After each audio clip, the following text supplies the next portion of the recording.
Well, so what happens then if and when we come up against the wall and it's insurmountable and we're waiting on the God of the impossible, the one that gives life to the dead and calls into being things that were not, the one that wants to do exceedingly more than all we could ever ask or imagine, the one that said, by his stripes we're healed.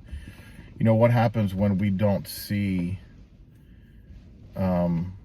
what's been promised, maybe, the things that we want to see, the things that we think he's saying, the things that we think he's supposed to do. What happens when we walk up the mountain with Isaac and tie him and lay him on the altar and put him on the wood and thrust the knife down, waiting until 11:59 and there's no ram? We have options at that point. We can get angry at the Lord. I've been there, for sure. I've been there. I've said to my Heavenly Father that I'm a better father than you are. It was about 7 or 8 years ago now where I was so angry at the Lord. And I wondered where he was. And I just looked at him. I looked to heaven with tears in my eyes. And I just said, I'm a better father than you are. And he can handle it. He has big shoulders. But, we can get angry. He knows what's in our heart already. So, why not talk to him about it? We can, as Bill Johnson likes to say, build a theology around the things that we don't see. So we can say, to make us feel better, we can say, well, God doesn't heal today, that God doesn't work miracles anymore. We can say, he didn't make this promise. We can also just say he's not good.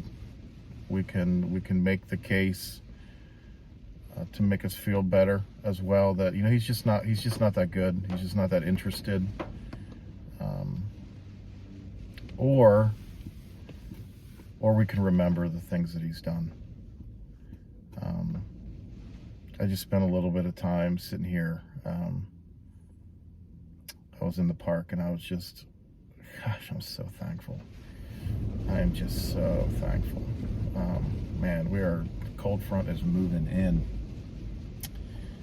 I look back over my life, especially in the last decade, I'm telling you, I am living a miracle every day. Every morning I wake up and I see my wife and I look at my kids and I'm in my home.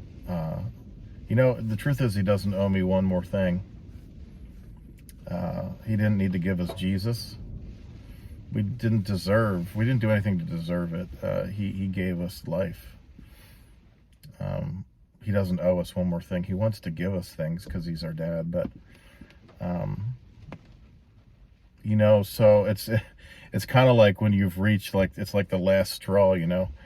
It's like I know I'm doing a little better in my life and in my maturity and my walk with the Lord when I'm like, you know what, I'm just going to be extra thankful. Life is so short. Oh my goodness. I was talking with a woman today. I was at a doctor's office helping with some allergy stuff. And I said, hey, how you doing? Introduced myself, and she said, I'm doing okay. And I said, well, what brings you in today? She said, well, the doctor said I should come in and just talk to him a little bit because I just lost my husband yesterday. I was like, oh my gosh, perspective, perspective. So I'm so thankful to my Heavenly Father for his kindness and his grace, his mercy, his redemption, his provision. And I'm excited about the things that he's going to do.